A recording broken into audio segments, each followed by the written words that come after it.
आज का यह वीडियो काफी दिलचस्प होने वाला है। दरअसल क्रिसमस ईसाई धर्म का मुख्य त्योहार है।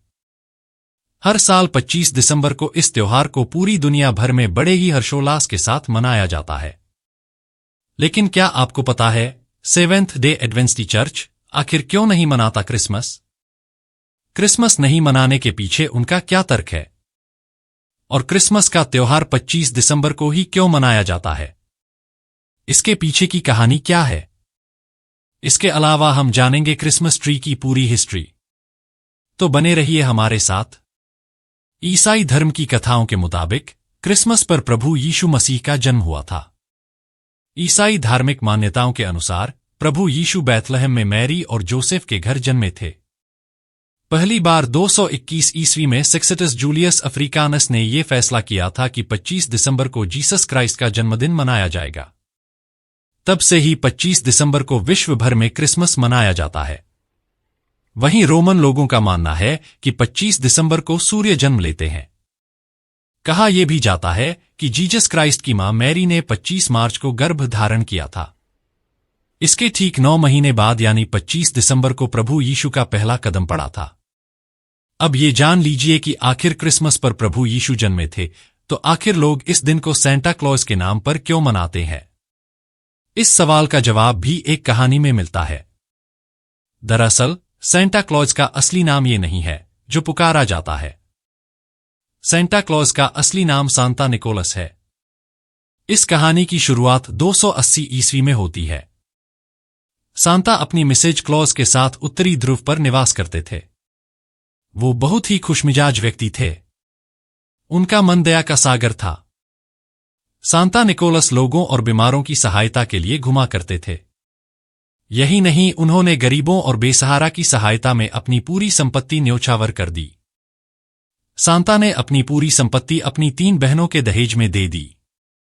उन्होंने उत्तरी ध्रुव पर निवास करने वाले लोगों की खूब सहायता की। वो लोगों को गिफ्ट दिया करते थे। माना जाता है कि वो एक महान और दया से भरे हुए व्यक्ति थे। इसी वजह से सेंटा का क्रिसमस से जुड़ाव बताया जाता है। प्रभु यीशु ने भी सबकी मदद की थी। सूली पर चढ़ते वक्त भी वो सिर्फ लोगों के लिए दुआ मांग रहे थे। चलिए अब जानते हैं क्रिसमस ट्री का इतिहास। क्रिसमस के दिन खास तरीके से क्रिसमस ट्री को खूब सजाया जाता है, लेकिन क्या आप जानते हैं इस क्रिसमस ट्री को क्यों सजाया जाता है और कैसे इस दिन की शुरुआत हुई? दरअसल क्रिसमस के त्योहार को लेकर कई तरह की मान्यताएं प्रचलन में हैं। एक मान्यता के अनुसार मार्टिन लूथर, जो कि 16वीं सदी के ईसाई धर्म के सुधारक थे, उन्होंने क्रिसमस ट्री लगाना शुरू किया था। मार्टिन लूथर 24 दिसंबर की शाम एक जंगल से गुजर रहे थे। वो बर्फीला जंगल था। इस दौरान जंगल में मार्टिन लूथर की नजर एक सदाबहार पेड़ पर पड़ी। चांद की रोशनी में उस पेड़ की डालियां रोशन हो रही थीं। इसके बाद उन्होंने इस सदाबहार पेड़ को अपने घर पर लगाया। साथ ही छोटी छोटी कैंडल्स से उसकी सजावट भी की।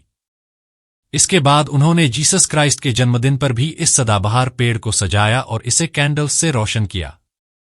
मान्यताओं के अनुसार इसके बाद से क्रिसमस ट्री लगाने के रिवाज की शुरुआत हो गई। वहीं क्रिसमस ट्री से संबंधित एक और कहानी भी है जो 722 ईस्वी की है।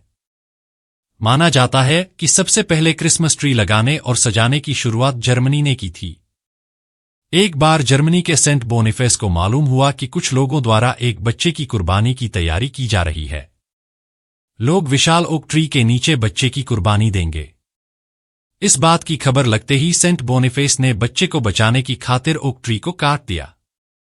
सेंट बोनिफेस ने जिस पेड़ को काटा उसकी जगह एक फर ट्री या सनोबर का पेड़ उगाया। लोग इसे चमत्कारी पेड़ कहने लगे। सेंट बोनिफेस ने लोगों से कहा कि यह पेड़ देवीय है और इसकी डालियों का स्वर्ग की ओर संकेत है। मान्यता है कि तब से ही लोग इसे प्रभु यीशु के जन्मदिवस पर सजाने लगे।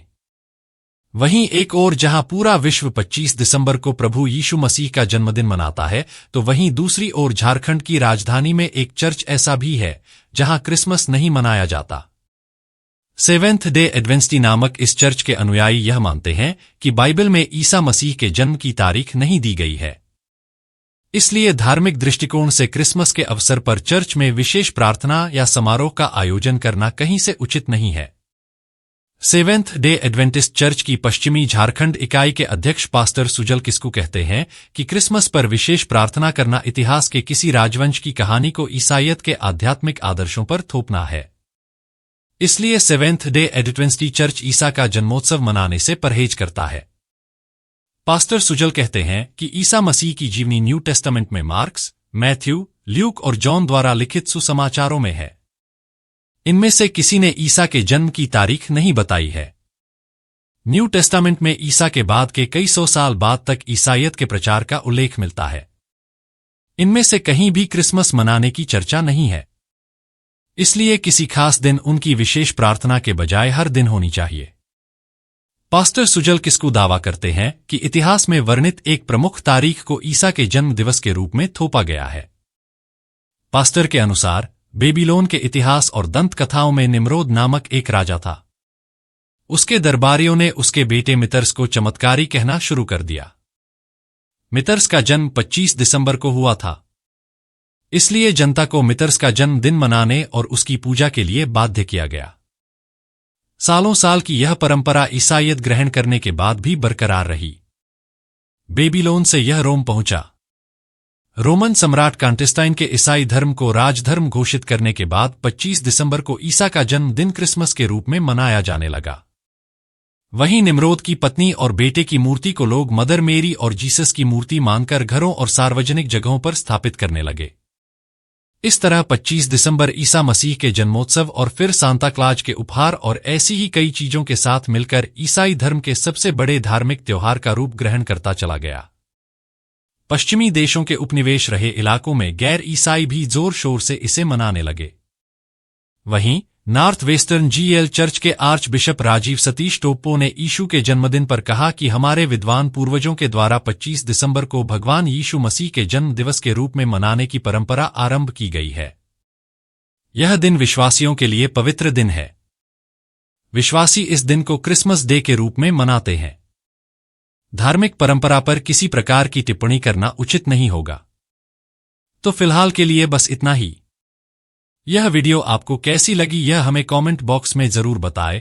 साथ ही वीडियो पसंद आया हो तो कृपया चैनल को सब्सक्राइब करने के साथ वीडियो को लाइक और शेयर करना ना भूलें। धन्यवाद।